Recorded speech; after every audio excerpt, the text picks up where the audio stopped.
அதுக்காகவா மீண்டும் ஸ்டாலின்? அவசர கேள்விகள். கேள்வி எண் 1.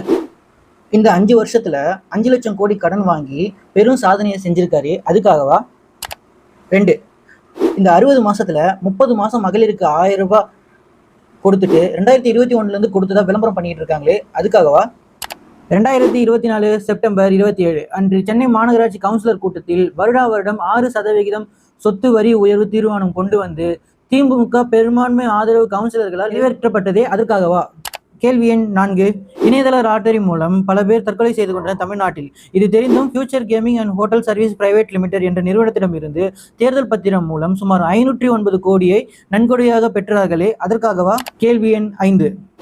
சென்னை சேலம் 8 வழி பசுமைச்சாலை 2019 மு.க. ஸ்டாலின் அவர்கள் கூறியது, திமுக ஆட்சிக்கு வந்தால் 8 வழி சாலை திட்டத்தை ரத்து செய்வோம் என. ஆட்சிக்கு வந்ததும் திமுக 8 வழி சாலைக்கு எதிர்ப்பு தெரிவிக்கவில்லை என்றார்களே, அதற்காகவா?